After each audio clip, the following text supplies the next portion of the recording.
Hey guys, it's Summan and Kandola here with Surrey 604, and today we're catching up with Sam Roberts' band, talking all things environmental, getting ready for Planet of the Party this Saturday at Civic Plaza in Surrey. All right, guys, let's get into it. Hi.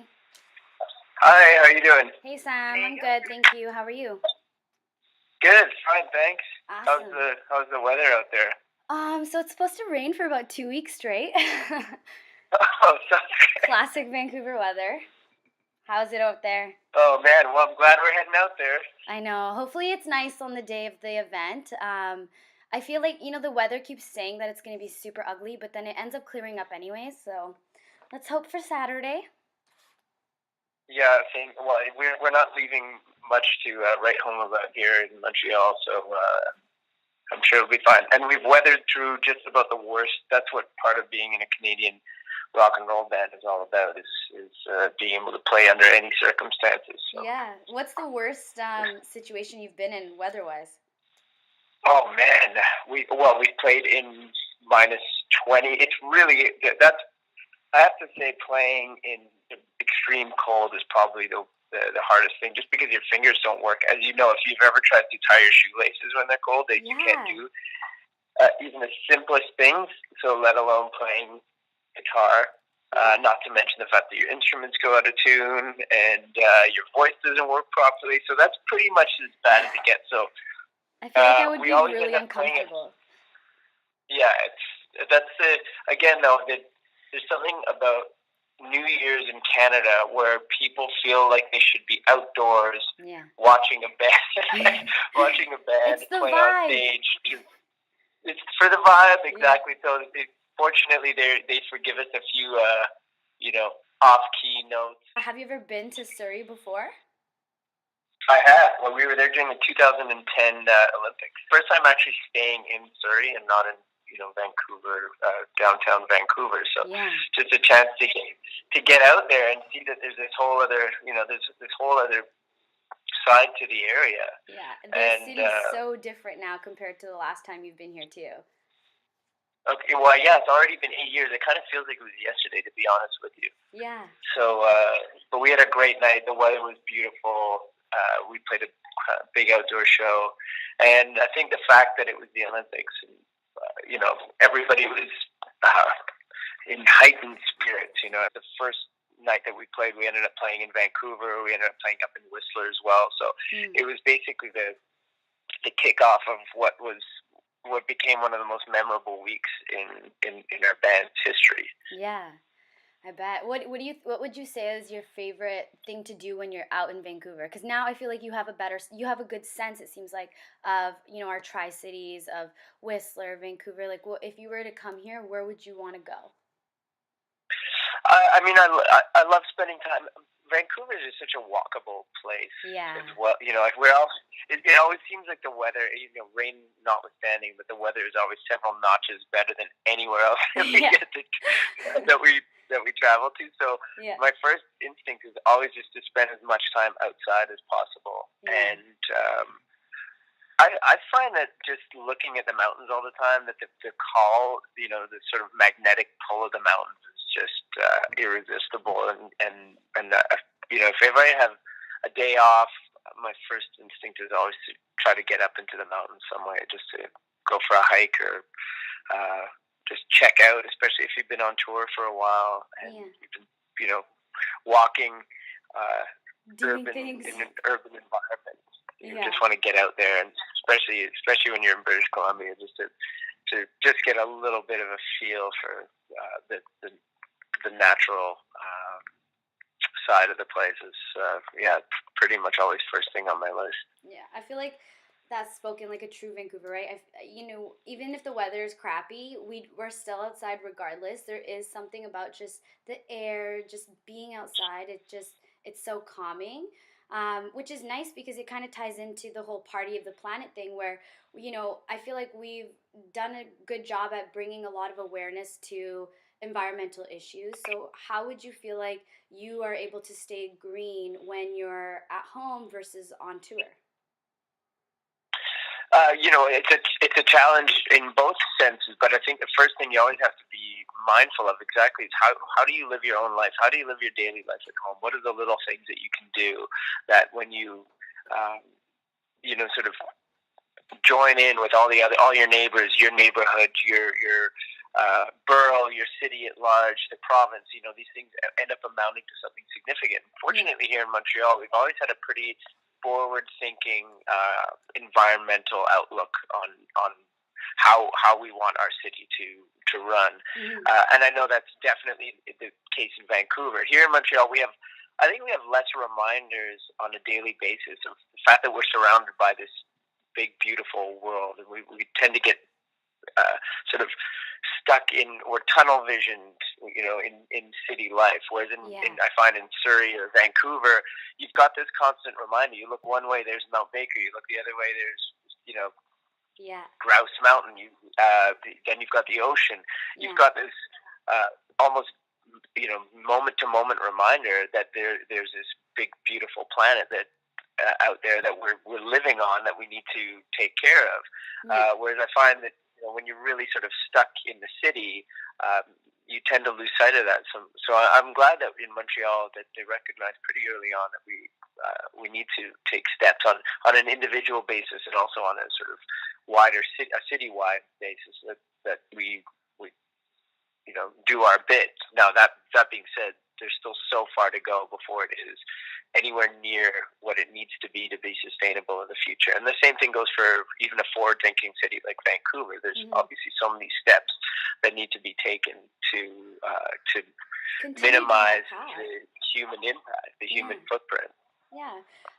It's interesting because whenever I traveled, that wasn't something that I typically would have thought of at first. But when I noticed, okay, where do I put my coffee cup? Or there's only garbages around and all that kind of stuff. I feel like that's when it's kind of like how you were saying, we're so conscious of it here because we're literally living within nature, I feel like.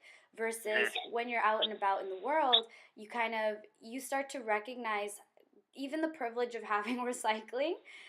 So when would you say that you felt like you first became super conscious of your footprint? Oh, well, you mentioned touring, and that was the second part of your question was touring.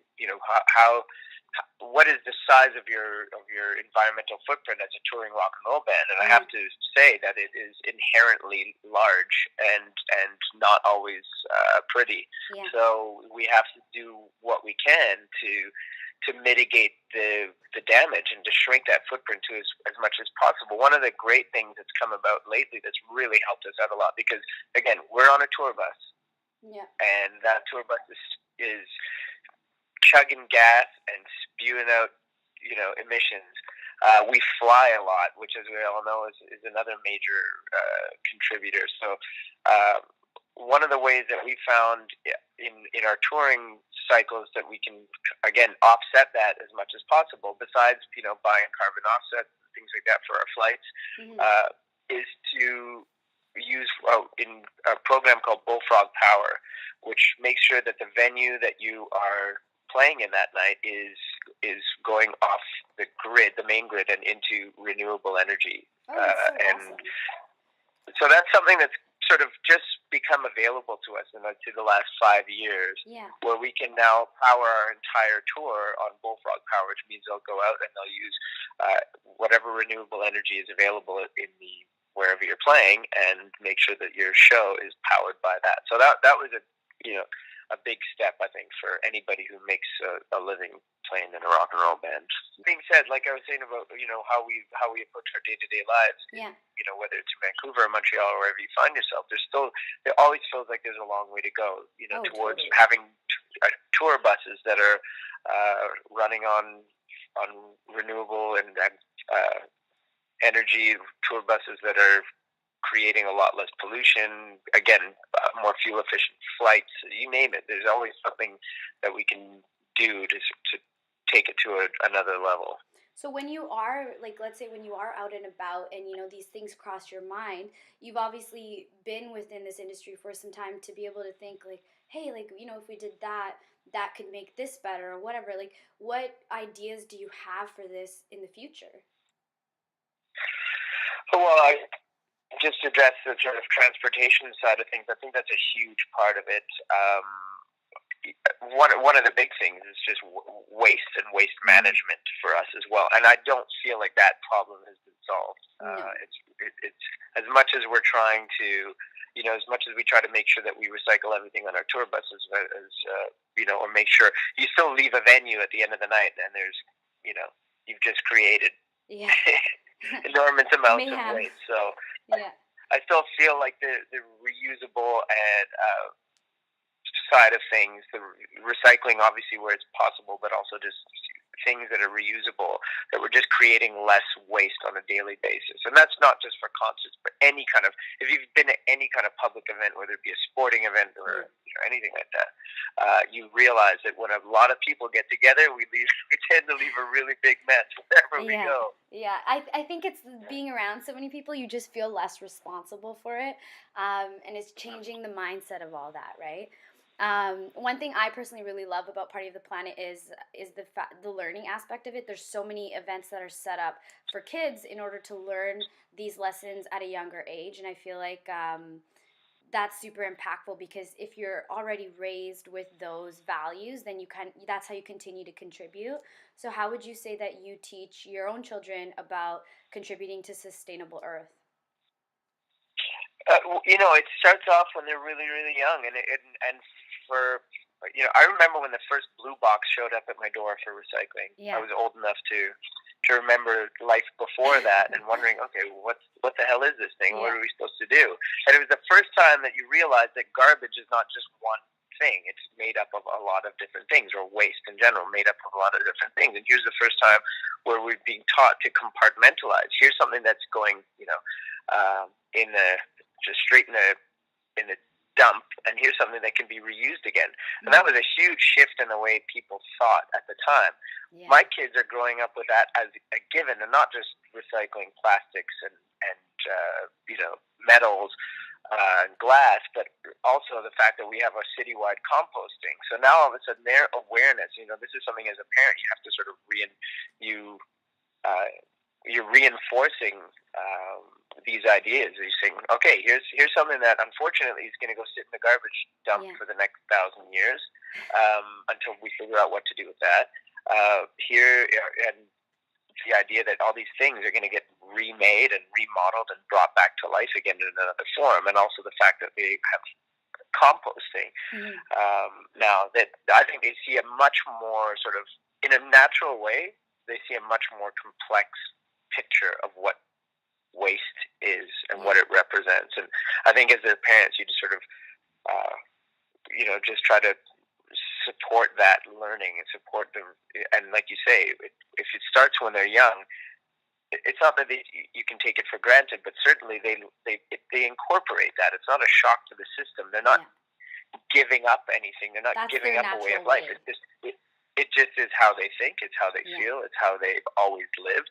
And, as much as there's so much that is so worrying about the overall environmental picture, about our future, there is this incredible will on the part of a lot of people.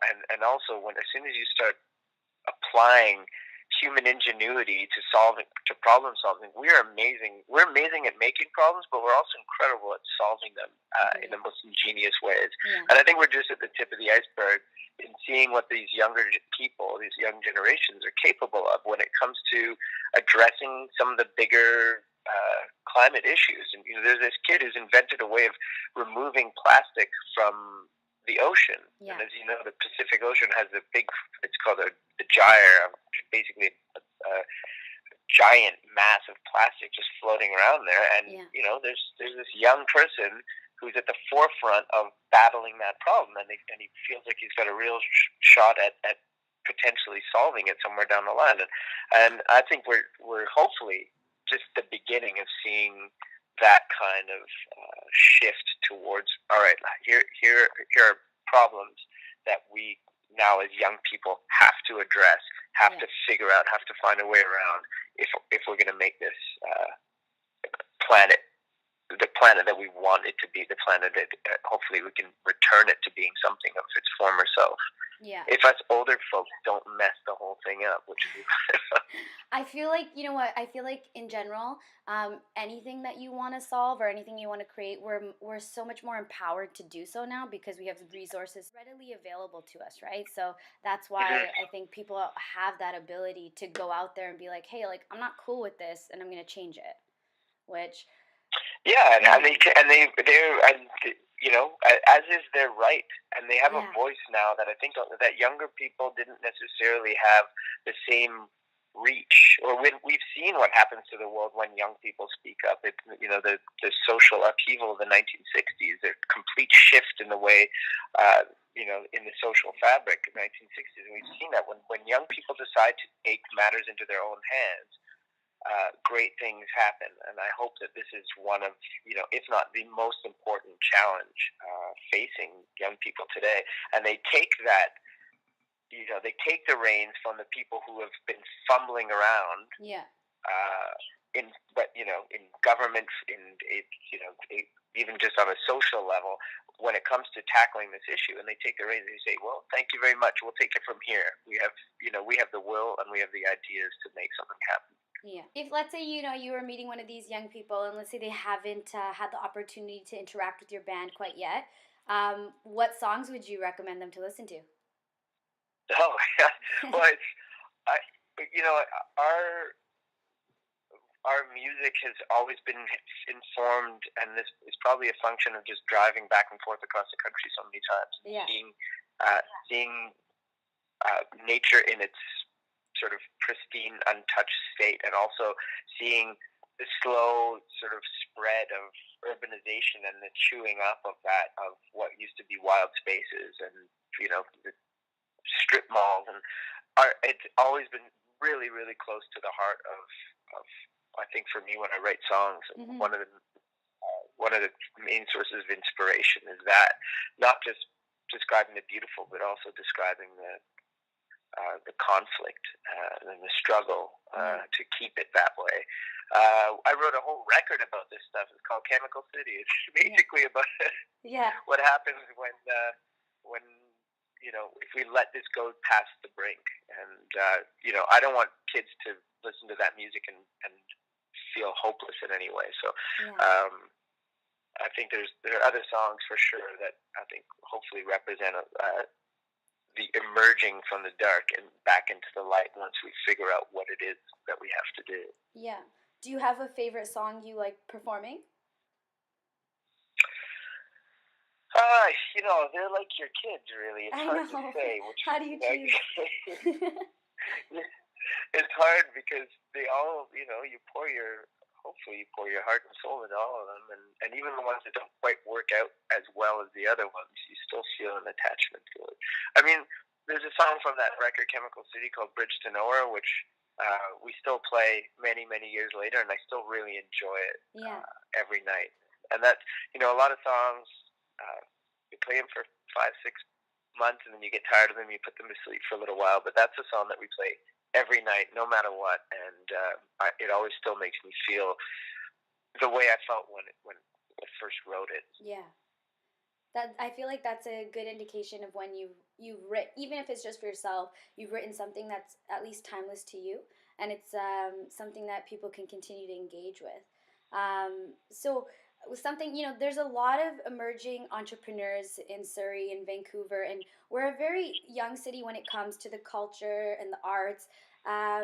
What would you say, like, if you had any advice for a new entrepreneur, somebody who's just starting to embark on their journey, now that you've, you know, kind of been where you've been and you're going where you're going, like, and you have all this knowledge, what would you advise them? I mean, you really have to have you can't just have good ideas. You have to have a thick skin, because you have to be prepared to be told no a lot. You have to be able to dig your heels in and defend your ideas tooth and nail all the time. And I think the same thing, you know, that applies to a song that you might write, or it could apply to an idea for, you know, for a new business. That's something that you've identified as being really important idea that you think is as really important. But you're gonna be told no so many times along the way, whether it's by your friends and family at the beginning, saying this is a pipe dream. Mm-hmm. It could be by the bank that you're going to get a loan from. You have to be prepared to fight for it, and that fight, just because it may work out at one stage, and you say you're given an opportunity to bring that idea to reality. That's when the actual fight begins. It's holding on to it, and I think we've learned this over the years playing music, is that getting our first break was literally just that. It was our first break, and to have a career that spans over a long time, and one that you still feel passionate about. And that's a hard thing to do as well, is to whatever that first thing that drew you to your idea. How do you maintain that level of commitment to it? That to me is the real challenge of being an entrepreneur, is to maintain that connection with what is essential to the idea, what is essential to the pursuit. And it can be really easy to lose your way over time. So you really have to just remind yourself over and over again, what are you doing this for? Why is it important to you? And stay true to that. Sweet. Well, my favorite question to ask last is always, what is your zone? Like, where do you feel like you're the most creative, or you feel like you can just have that free flow of creativity and create your songs or write or just vibe out? What's your creative process? It's changed so many times over the years. It used to be, you'd have to be on a hilltop somewhere. I had this very romanticized version of what creativity was. I think when I was younger, it had to be a full moon, and certain planets aligned and candles burning. And over time, you learn to tap into that well of creativity under a lot of different circumstances, sometimes far less romantic, just out of necessity, just because it's, when you're out touring, for example, or you've got a family at home, you kind of have to find those moments wherever you can, and they're not always scripted the way you imagine them to be, or you fantasize them to be. So now it's 9:30 in the morning, whereas it used to be 11 o'clock at night, and it's usually just in my basement, where you close the door and you shut the world out. Yeah, you just get reacquainted with yourself. And I don't even think about it anymore. It also becomes completely hardwired into you if you do it enough as well. And the creativity isn't. Again, I think we have a tendency to sort of see it as this mystical thing, which it does. There's definitely a part of it that is that, but a lot of it is an exercise and using a muscle. And the longer that muscle sits idle, it starts to become weaker. And if you use it every day, you start to be able to tap into it without without having to have all these sort of ideal conditions. Yeah, no, I totally agree. Wherever you place your energy and whatever you continue to work on, that's what will grow. And I feel like when you tap into your creativity consistently, then you just become more creative. Yeah, absolutely, and it just feeds off itself. So if you get into a rhythm and you're writing every day, if you're lucky enough to be able to write poetry or paint every day, or make music every day, you'll find it starting to come out easier and easier every time you sit down and put pen to paper, or sit down and hit record on the machine. It's but the longer you leave in between those times, you have to get that rusty wheel turning again, and that takes a lot more effort. Yeah, and just keeping it going. Awesome. Well, thank you so much for your time, and I'm super excited to see you this Saturday. Yeah, I'm looking forward to being back in BC again. It's been a while now, so looking forward to seeing the color green, which I have not seen in some months yet. So pretty much gray and brown. Yeah. So, we're starting to get cherry blossoms again, so don't worry, it's getting nice and colorful. Great. Well, hopefully they'll be out by Saturday. Yeah.